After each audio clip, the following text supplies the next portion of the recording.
His name was Tobias Wren. Everyone called him Toby. He was 12 years old, and he belonged to no one.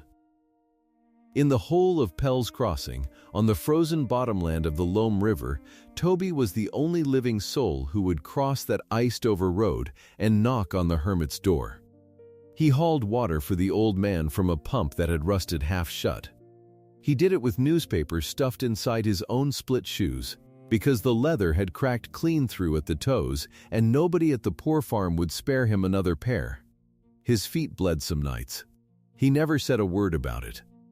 And here is what they said to him. The matron of the county poor farm, a woman named Cora Bramble, stood him up in front of a full general store one Saturday and said it loud so all could hear. "Don't waste good charity on that dying miser, boy, he hasn't got a dime to his name, and he'll leave you nothing." The whole congregation, all 40 pews of the little clapboard church, had quietly prayed that the old man would just die already and free up the river bottom for honest folks. But here is what none of them knew. Here is what the boy himself least of all knew.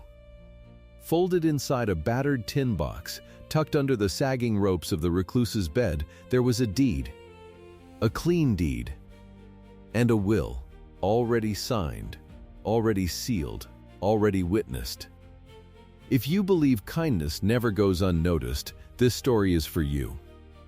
Before we go on, do this one small thing. Subscribe to the channel, and in the comments, tell me the town or the city you're watching from tonight. I want to see just how far this story travels. Now settle in. Let me tell you about the winter Toby Wren went looking in on a dying man, and what that old man had been keeping under his bed all along. The winter of 1931 came down hard on the Loam River bottom. The Depression had its teeth in everything by then. Banks had shut their doors in the town's upriver. Men who once owned 40 acres and a good mule were standing in bread lines in Kansas City, hats in their hands. And out here, in the little township of Pell's Crossing, the cold settled into the ground like it meant to stay. Toby Wren had lost his mother and father to the influenza 3 winters back, both of them within 9 days of each other. He remembered his mother's hands more than her face now, which shamed him, though he never told a soul that either. After they were buried, the county took him in, which is a gentle way of saying the county put him to work. The poor farm sat 2 miles east of town, a long gray building with a long gray porch, and Cora Bramble ran it the way a hard woman runs a hard place. She kept a ledger. In that ledger, every child was a number, and every number was a cost. Toby's number was low. He ate little. He worked from before light to after dark, and he never once talked back. That should have made him easy to love.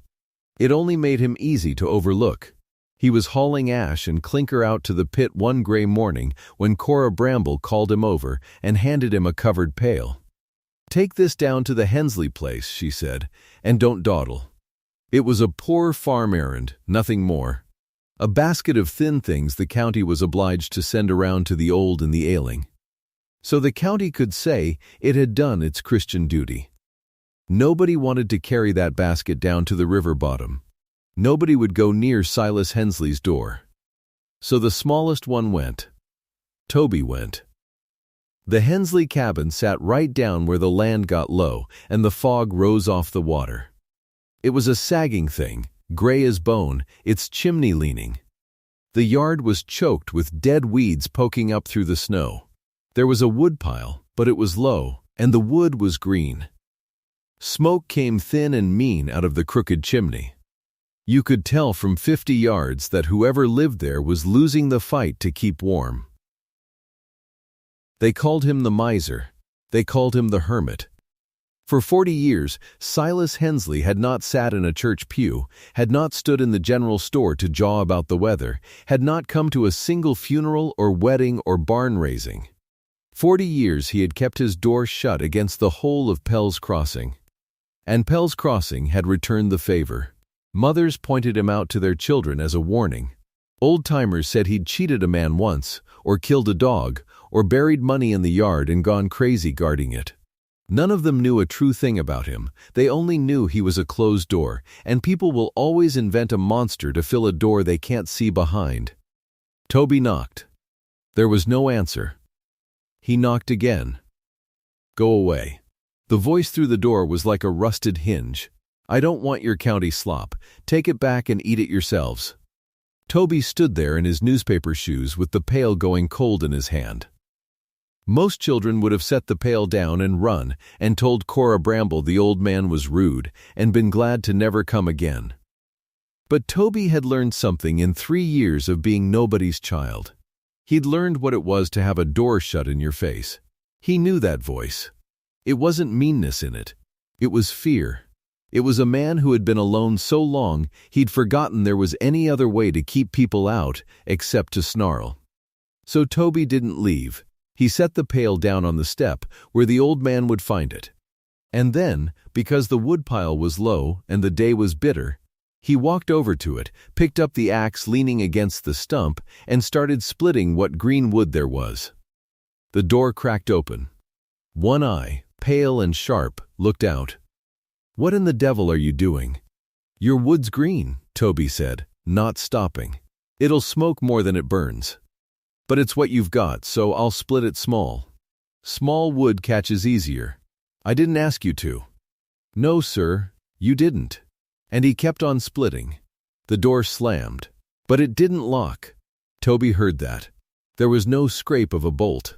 He split wood until his arms shook, stacked it clean against the wall out of the weather, and then he walked the 2 miles back to the poor farm in the dark, his feet numb, his heart oddly full.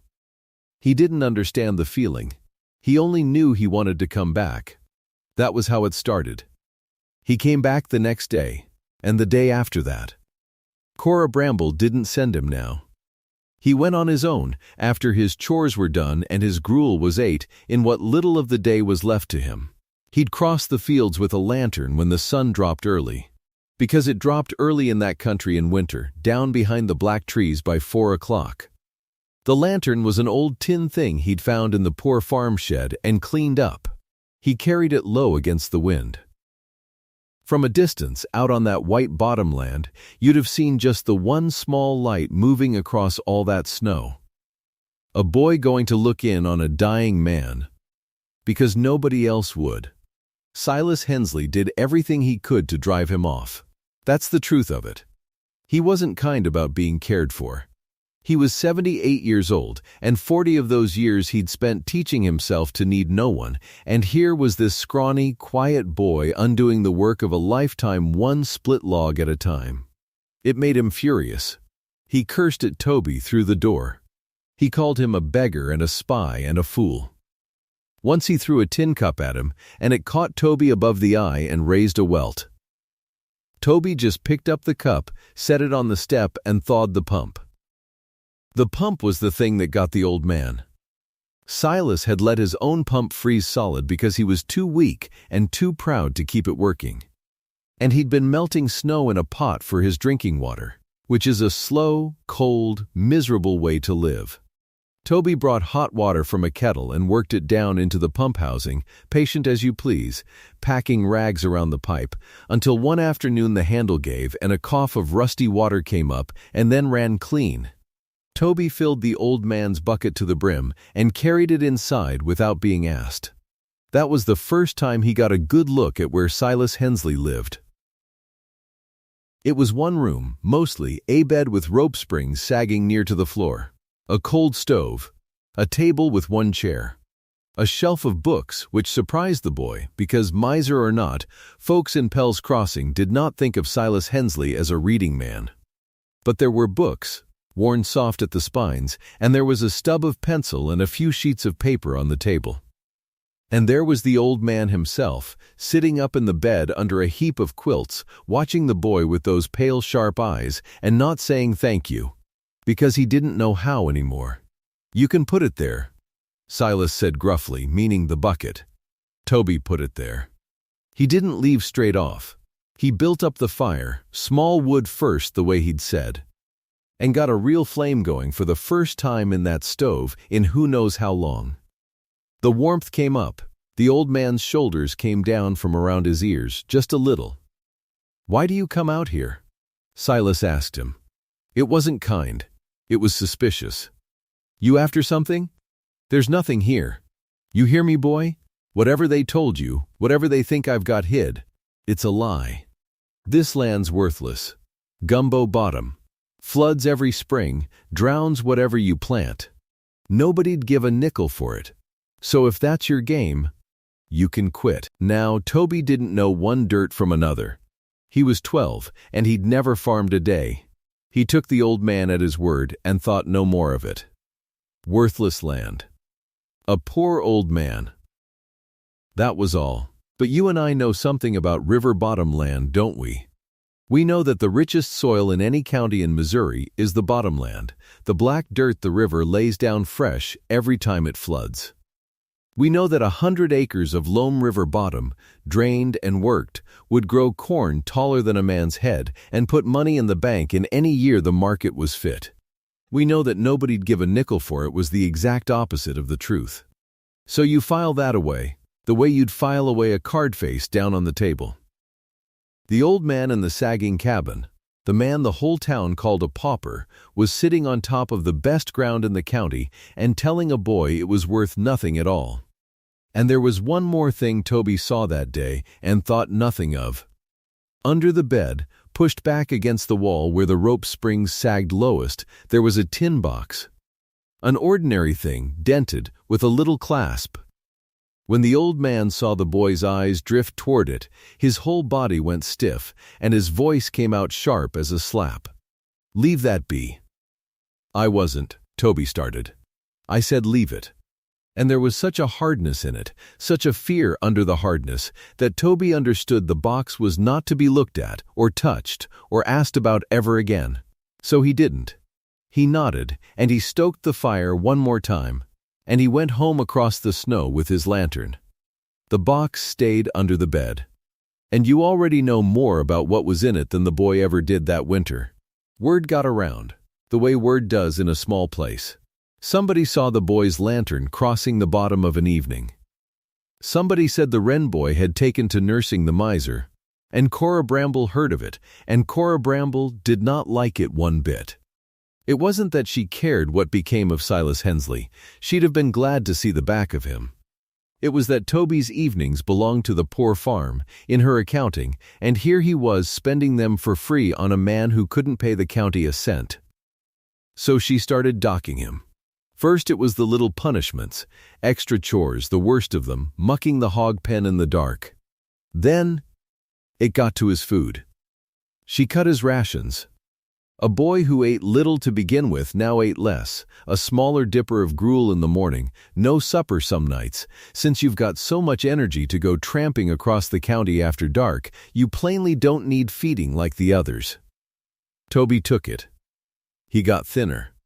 His trousers hung on him and his cheekbones stood out sharp. But every evening he lit the lantern and he went. He'd carry a little of his own docked ration in his pocket, half a cold biscuit, and give it to the old man and go hungry himself and never say so. Around this same time, a man named Harlan Doss began to take an interest in the doings on the Loam River bottom. Doss was a land speculator. He wore a good wool coat and drove one of the few automobiles in the township, and he had a way of standing in a room like he'd already bought it. For years, Harlan Doss had wanted that river bottom. He'd approached Silas Hensley more than once about buying it and been cursed off the property each time. And he'd gone away smiling, because Doss was a patient man. And patient men who deal in land know that time is on their side. The old man was old. The old man was sick. The old man had no wife, no child, no one. And Doss knew a thing about that land that the town, in its idle cruelty, had never bothered to learn. He knew what black-bottom dirt was worth to a man who could drain it and hold it and sell it to the county for a levy right-of-way someday. He was not waiting for Silas Hensley to die out of any hurry to see a neighbor gone. He was waiting the way a man waits under a tree for the fruit to fall. And Doss knew something else, a small, hard fact. The kind of fact that speculators keep in a little book. There were back taxes owed on the Hensley land, $612 of them, unpaid, mounting, and in that county. When the taxes on a piece of land go unpaid long enough, the county sells it. There's a tax sale held on the courthouse steps the first Monday of April every year, regular as the spring. Any man with the cash to cover the back taxes can stand up on that first Monday of April and buy a dead man's land for the price of what's owed on it. $612. That was all it would take. Harlan Doss had $612, and a good deal more besides, and he had a calendar, and on that calendar the first Monday of April was circled. So the pieces were on the board now, whether the boy could see them or not. An old man dying in a cold cabin on the richest ground in the county, owing $612 he couldn't pay. A speculator with a wool coat and a circled calendar. A matron with a ledger. And one hungry boy with a lantern, crossing the snow every night for nothing at all, because it never once occurred to him that kindness was supposed to come back. Here is a thing worth telling. One evening, sitting by the stove while the old man dozed, Toby watched Silas write. The doctor had been out and left some paper to be signed. A paper about the county and the doctoring bill, and Silas took up his pencil stub and signed his name. And Toby, who did not read or write more than his own name and a few plain words, having had his schooling cut short by the poor farm, watched the old man's hand move across that page. It was a careful hand. An educated hand. The letters flowed one into the next, looped and clean. The signature of a man who had once done a great deal of writing in his life. It was not the shaky X mark or the labored block letters of a poor ignorant hermit. It was the hand of a man who had been someone, somewhere, before the door closed. Toby didn't have the words to think it through, but something in him noticed, the way you notice a wrong note in a hymn. This old man was not what the town said he was. That's the second card, face down on the table beside the first. Remember it. Then came the Sunday. If you take away one scene from all of this, take away this one, because it is the scene where the whole of Pell's crossing showed exactly who it was. It was a bright, hard Sunday in the deep of the winter, and after the service the folks had gathered out front of the general store, which was the town's habit, to talk and to trade before going home to their dinners. The whole congregation was there, 40 pews' worth spilled out into the cold street. Cora Bramble was there. Harlan Doss was there, in his wool coat leaning against his automobile. And Toby was there, because Cora had made the poor farm children walk into service, thin and gray and shivering in their thin gray clothes, so the county could show off its charity to the church-going folk. And Cora Bramble, in front of all of them, decided to make an example of the Wren boy. "There he is," she said, loud, so it carried. She had her hand on Toby's shoulder, gripping it, turning him to face the crowd like an exhibit. This one thinks he's above his keep. Sneaks off every night after all we do for him to nurse that miser down on the river. Silas Hensley. She said the name like it was a bad smell. A man who never gave this town a Christian word in 40 years, laying down there waiting to die, and this fool boy's wearing out his shoe leather and my patience running back and forth. Some of the folk laughed. Some looked away, ashamed, but not enough of them, and none of them spoke up. Harlan Doss laughed out loud. An easy laugh, a laugh of a man enjoying himself. "I'll tell you what I've decided," Cora went on, warming to it now, feeding on the crowd. "I've a mind to bind this boy out to the state orphanage, up in the city. They'll teach him what a day's work is, and there'll be no river-bottom hermits to run to up there. Because I'll not have a child of my house throwing himself away on a dying miser who will leave him nothing. You hear me, boy? Nothing. That old man hasn't got 2 coins to rub together, and when he's dead and buried you'll have starved yourself for a corpse in a cold cabin. Nothing. That's what you'll get for it. Nothing at all." The whole street was watching now. The boy stood in the middle of it, thin as a rail, welt still faded on his brow, newspaper poking through the split in his shoe. and you would have expected him to cry. A 12-year-old, shamed in front of a whole town, threatened with being shipped off to a state home 100 miles from the only country he knew. Any child would have cried. Toby didn't cry. He stood very still for a moment. And then he looked up, not at Cora, but at the whole crowd of them.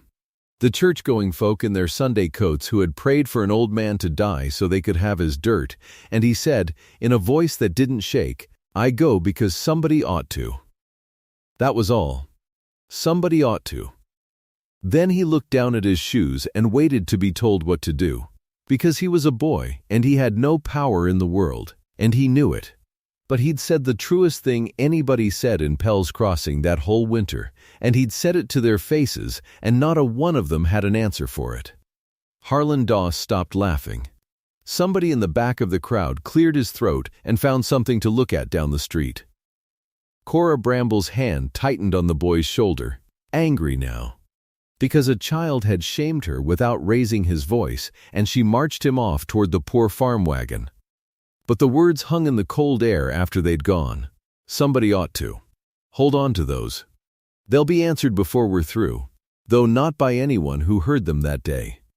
They punished him for it. Of course they did.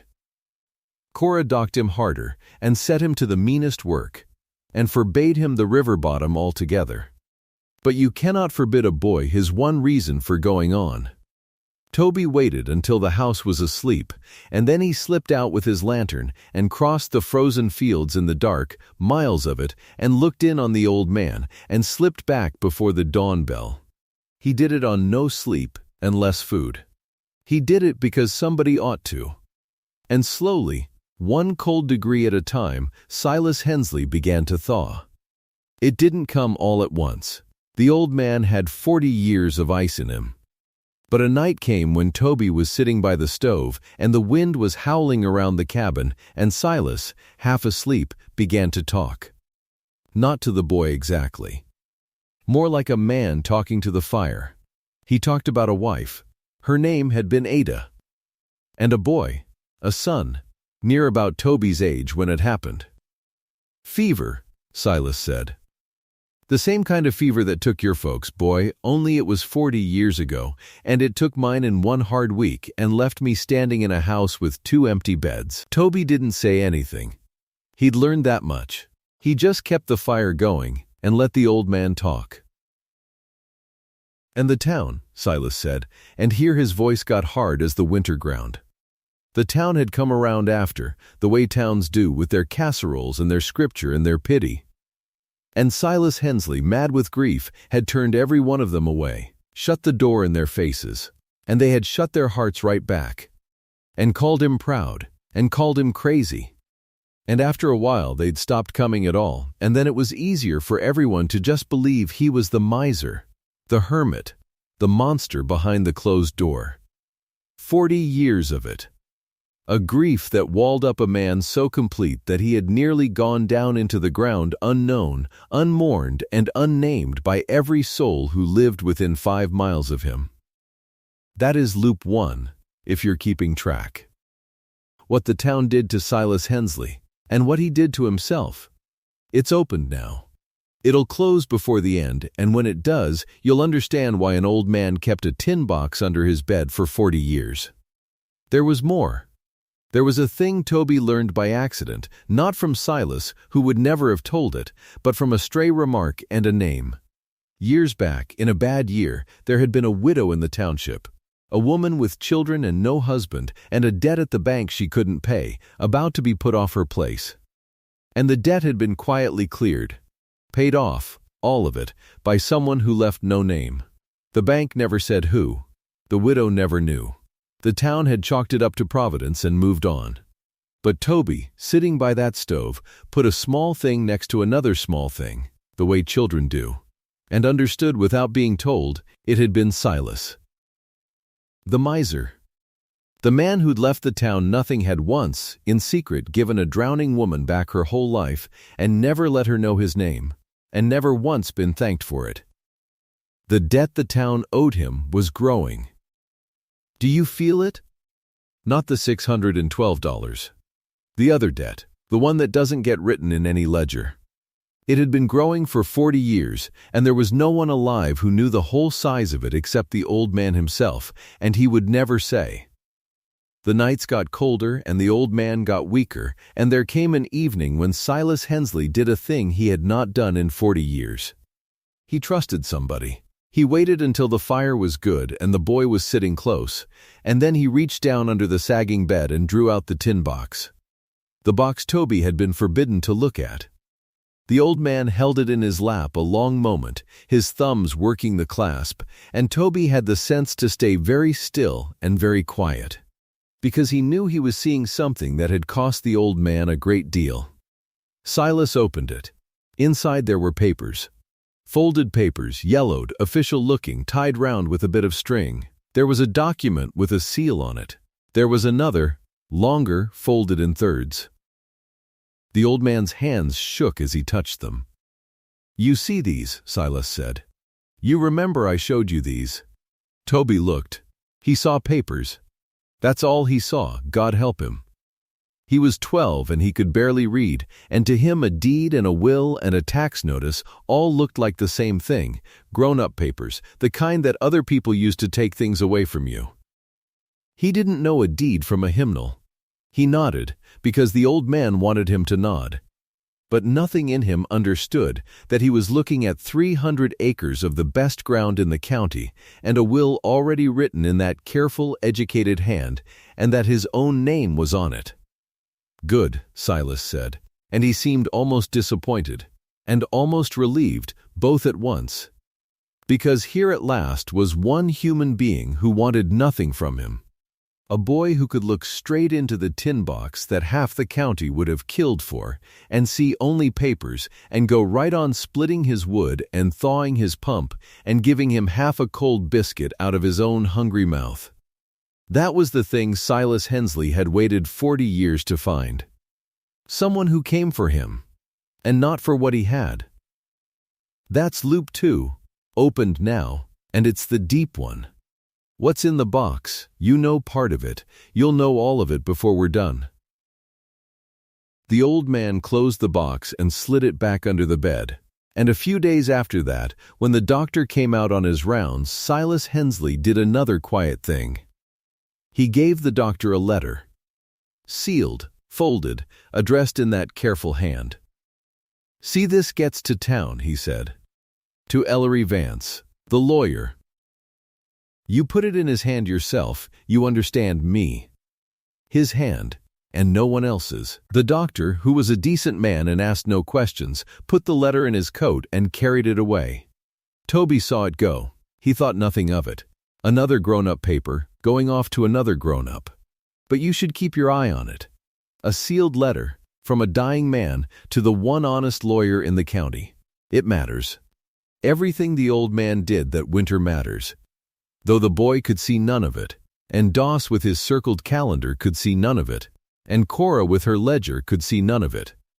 Only the old man knew what he was doing, quietly, carefully, the way he'd cleared a widow's debt once and never signed his name. He was setting something in motion that would not spring until long after he was in the ground. And then the winter, which had been cruel all along, turned murderous. The blizzard came up out of the northwest on an afternoon that had started clear.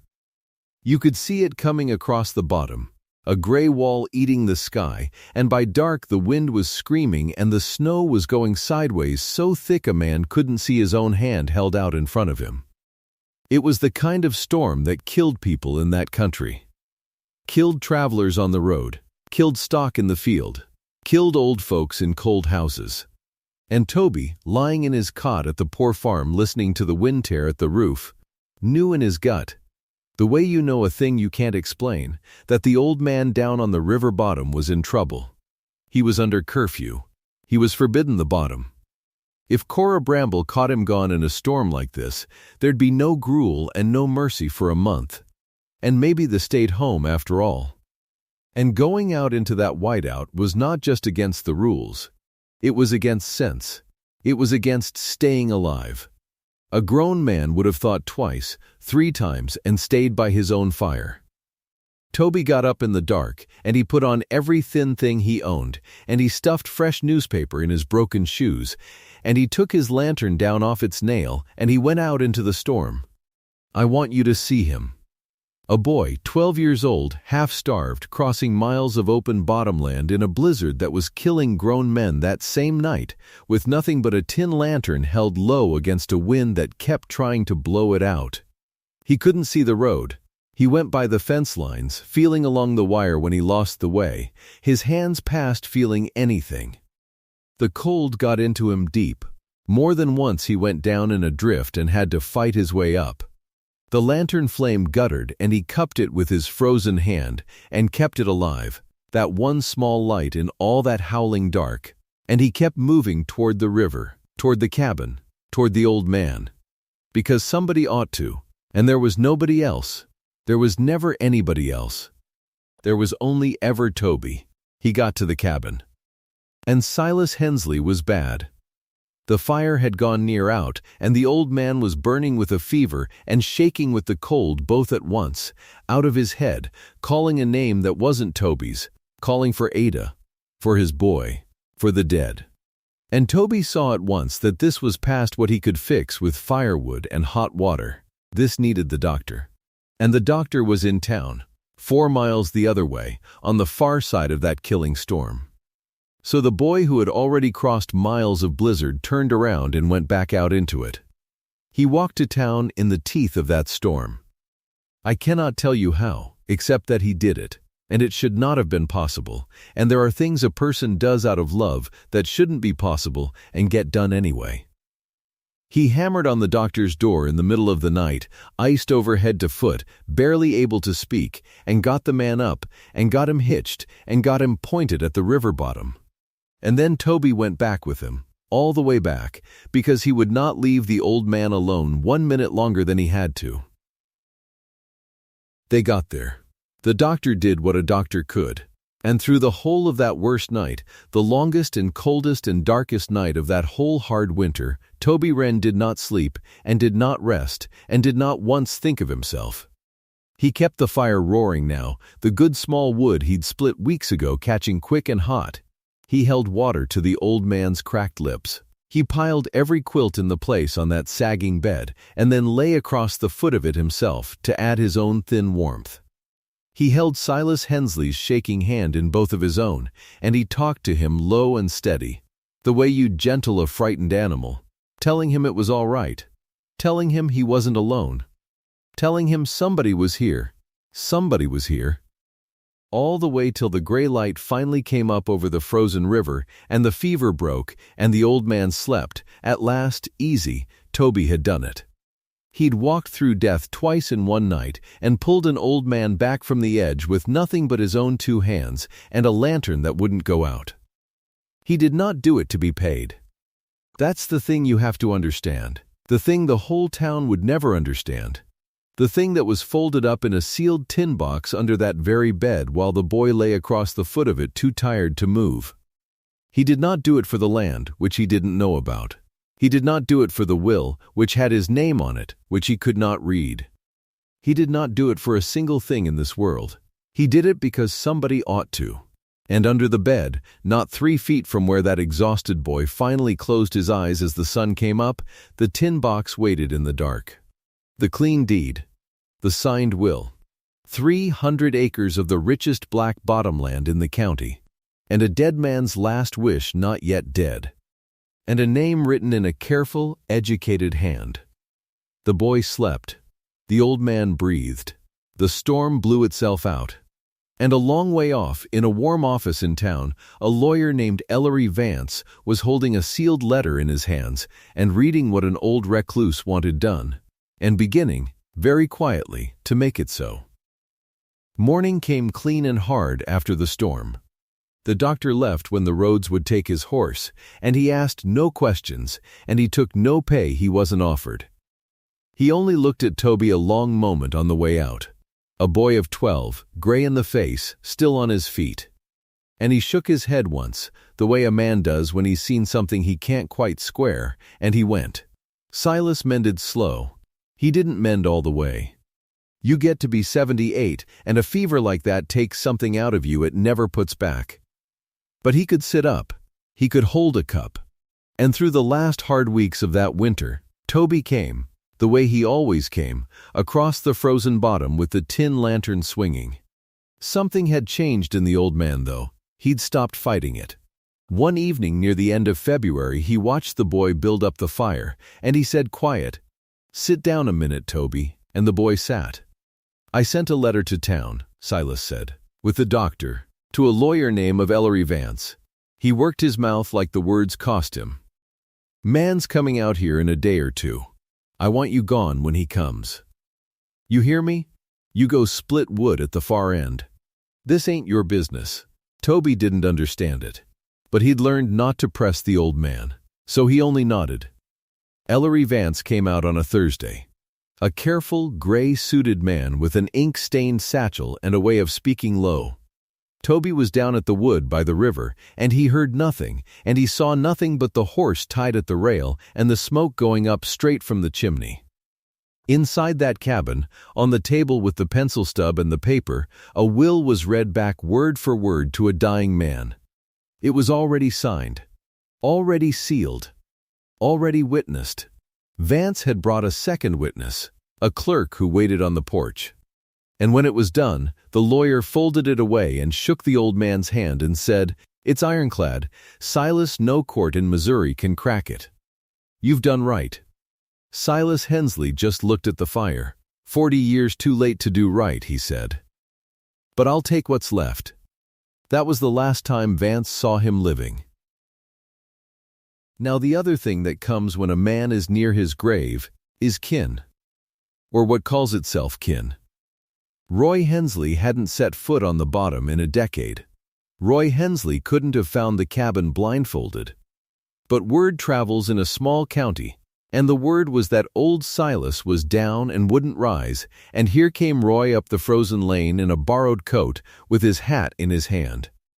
Toby was there the day he came. He remembers it plain. Roy stamped the snow off on the porch and pushed in without knocking and put on a face like grief.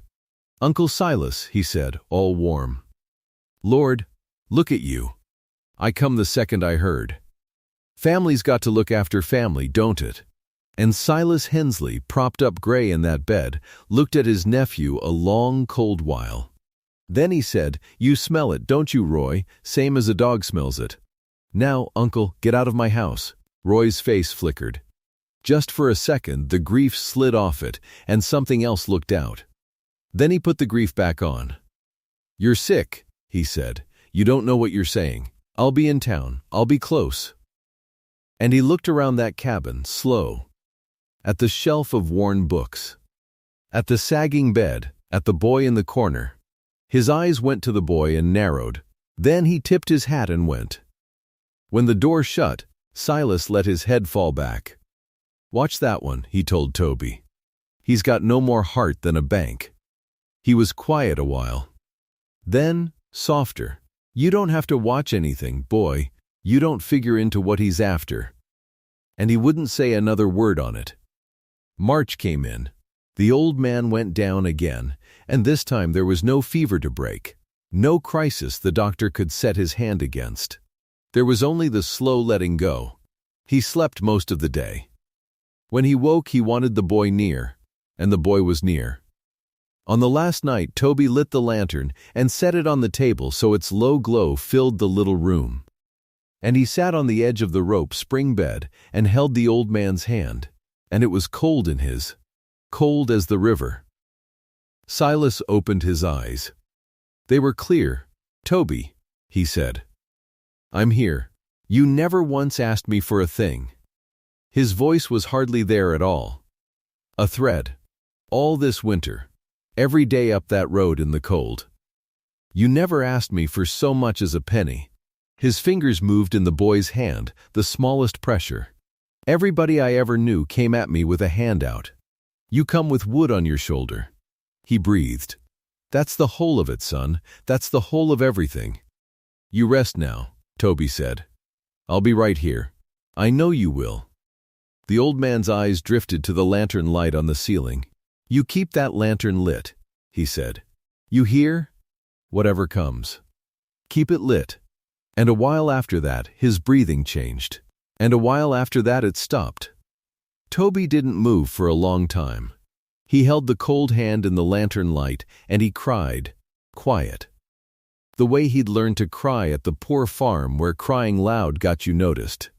He cried for the old man, and for his own mother and father 3 winters gone, and for the whole bitter cold of the world. And then he wiped his face on his sleeve, because there was work to do, because there's always work, and he was the one there to do it.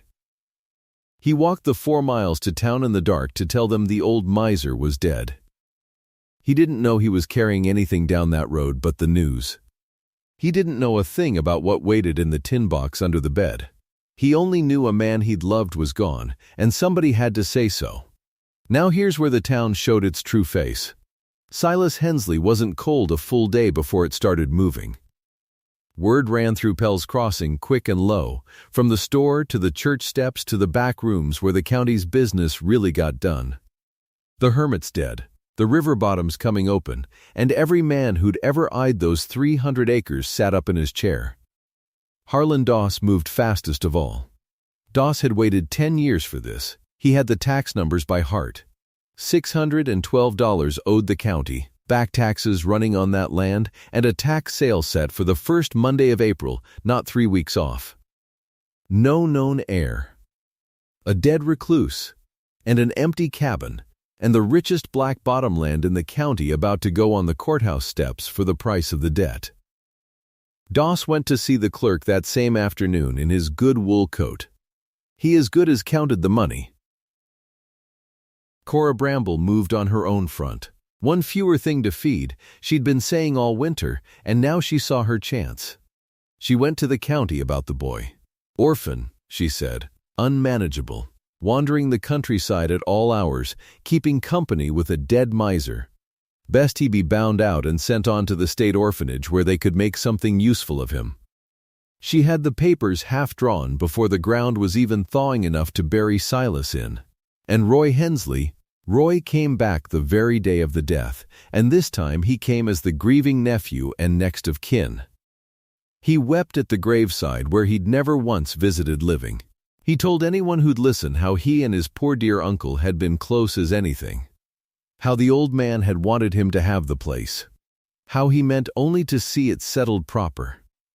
And what he meant, plain as day to anyone with eyes, was to take title as kin, and turn straight around and sign it over to Harlan Doss for cash money before the boy or anybody else could say a word. Roy went out to the cabin 2 days after the burial. Alone, Toby was still at the poor farm under Cora's lock, so there was nobody to see. Roy went through that one room like a man tearing a nest apart. He pulled the books off the shelf and shook them. He turned the drawers out.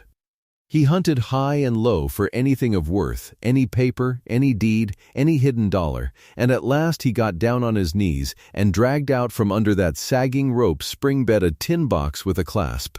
His hands were shaking when he opened it. And what was in it stopped his breath. A deed. Clean, official, stamped by the county. And a will, folded and sealed, with a lawyer's mark on it.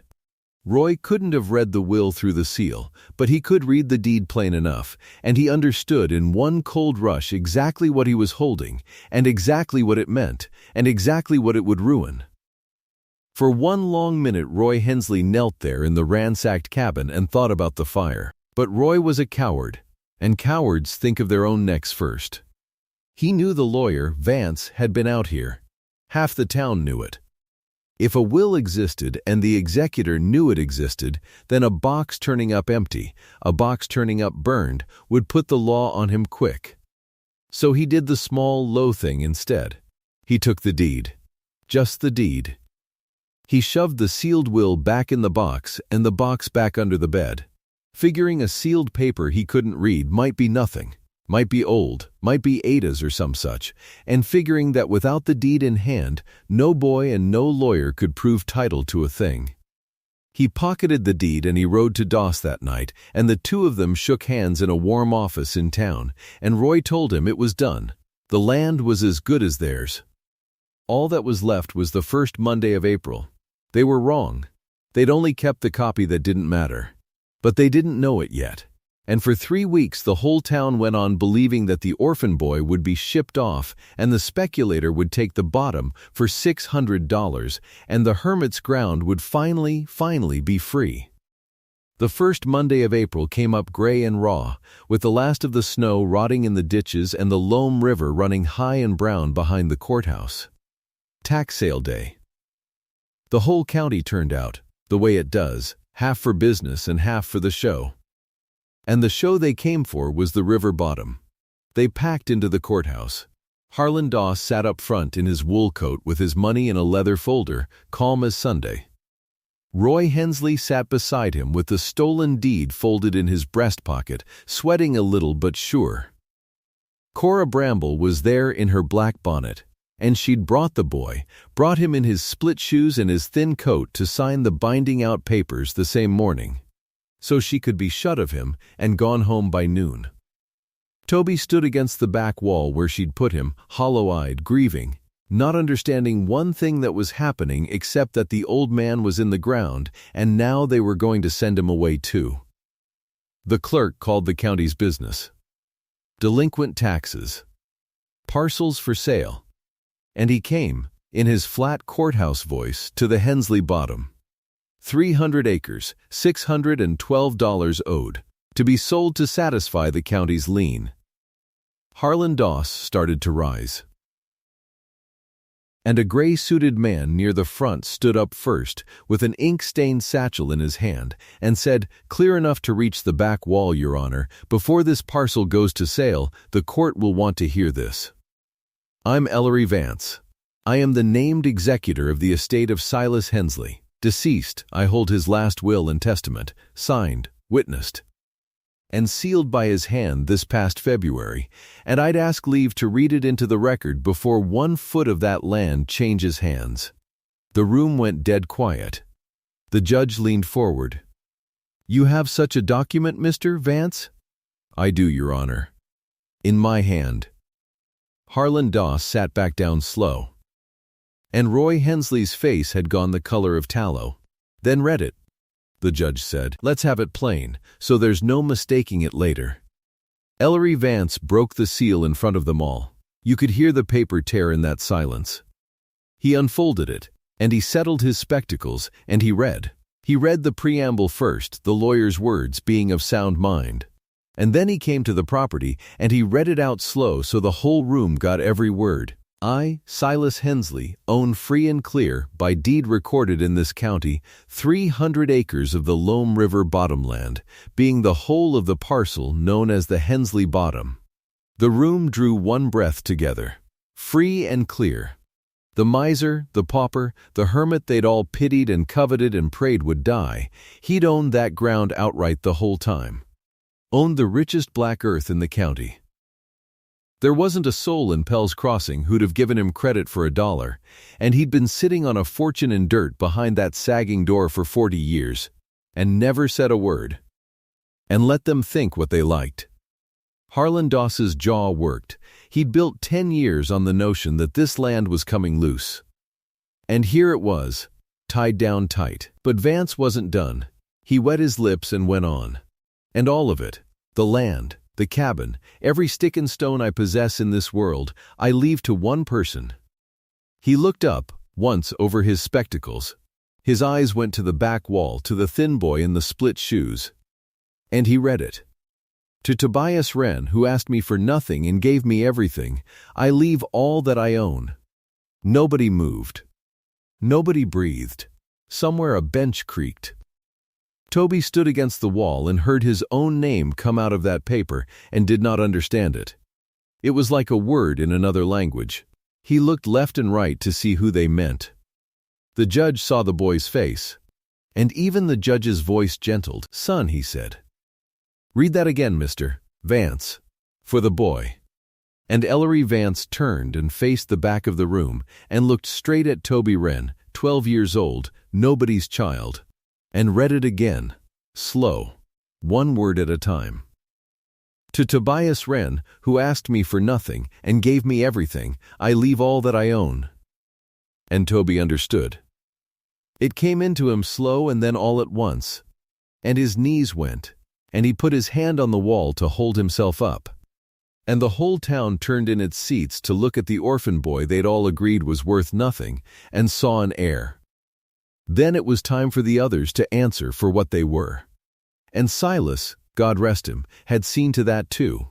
He'd known his kin, he'd known his town, and he'd put it in the paper. Vance read on, and now there was iron in his voice. "To my nephew Roy Hensley," he read, "who never crossed my door in 10 years, and came at the last only when he smelled the grave, I leave the road he rode in on, and nothing further." The room turned as one and looked at Roy. Roy came up out of his seat. That don't, I got the deed," he shouted, and his hand went to his breast pocket. And he hauled out the folded paper he'd stolen and shook it in the air like it could save him. "I got the deed right here. The land's mine, it come to me as kin, I got thee. You've got a copy of a recorded deed," Ellery Vance said, cold and even, and he didn't so much as raise his voice. "Recorded in that clerk's own book not 30 feet from where you're standing. Stealing it from a dead man's box didn't move a comma of it. And I'd think hard, Mr. Hensley, about waving stolen property over your head in a courtroom full of witnesses." He let that sit. "The land was never yours to take. It says so in your uncle's own hand. He knew what you were before you rode up his lane." Roy stood there with the useless paper trembling in his fist, and the whole county looking at him, and the shame came up his neck red as a brand. His contest died, right there where he stood. He'd come to smell the grave, and he'd been named for it out loud, in front of everyone he'd ever want to look in the eye again. He sat down. He didn't sit down so much as fold. Then, Harlan Doss. Doss was smarter than Roy, and colder, and he didn't shout. He rose up smooth in his wool coat and spread his hands like a reasonable man. "Your Honor," he said, "this is all very moving. But there are back taxes owed on that parcel. $612, delinquent, will or no will, boy or no boy, the county's owed its money, and if it isn't paid this morning, that land goes to sale by law. I'm prepared to satisfy the lien." And he lifted his leather folder, and there was the money in it, and he smiled a little, because the law was the law, and he'd bought his way through it 100 times. The estate's insolvent. A dead recluse hadn't $600 to his name. So the parcel sells. Today, and Ellery Vance looked at him a moment. And then he reached into his satchel. "Mr. Hensley wasn't insolvent, Mr. Doss," he said. "He was careful. He knew to the penny what he owed the county, and he knew what men like you were waiting for. He drew out an envelope, thick, and he walked to the clerk's desk. And he opened it in front of the whole room, and he counted it out loud onto the wood, bill by bill. He counted out $612, and then he laid down more on top of it. "The taxes owed," Vance said in full, "set aside by the deceased for this exact purpose, and entrusted to me as executor to pay on the estate's behalf." He turned to the bench. "The lien is satisfied, Your Honor. There's no delinquency. There's nothing to sell." The clerk counted it a second time with everybody watching, and nodded to the judge. "It's all here, Your Honor. 612 and then some, paid in full." "Then there is no sale," the judge said, and he brought his hand down flat on the bench. "Strike the Hensley parcel from the day's list. The taxes are paid. Title stands as the will directs, subject to probate. And this court will see that we'll honored to the letter." And Harlan Doss stood there in his good wool coat, with his money still in his hand and no place on earth to put it. 10 years. 10 years of waiting for an old man to die, of eyeing that black ground, of being so sure there was no heir and so sure the law was a thing you could buy. And it had all come down to a dead recluse who'd outthought him from the grave and a boy in split shoes against the back wall. Doss closed his folder. He didn't say another word. He just looked, one long look at the 300 acres slipping through his fingers, and then he put on his hat and walked out of that courthouse into the raw April morning with empty hands. That left Cora Bramble. No will named Cora Bramble. She wasn't kin, and she wasn't a buyer, and she had nothing to steal and nothing to lose but the binding out papers folded in her bag, the papers that would have shipped the boy to the state home by noon. No, the will didn't name her. It didn't have to. Memory named her. Every soul in that room remembered the Sunday she'd stood up before the full store and the 40-pew church and shamed the boy out loud.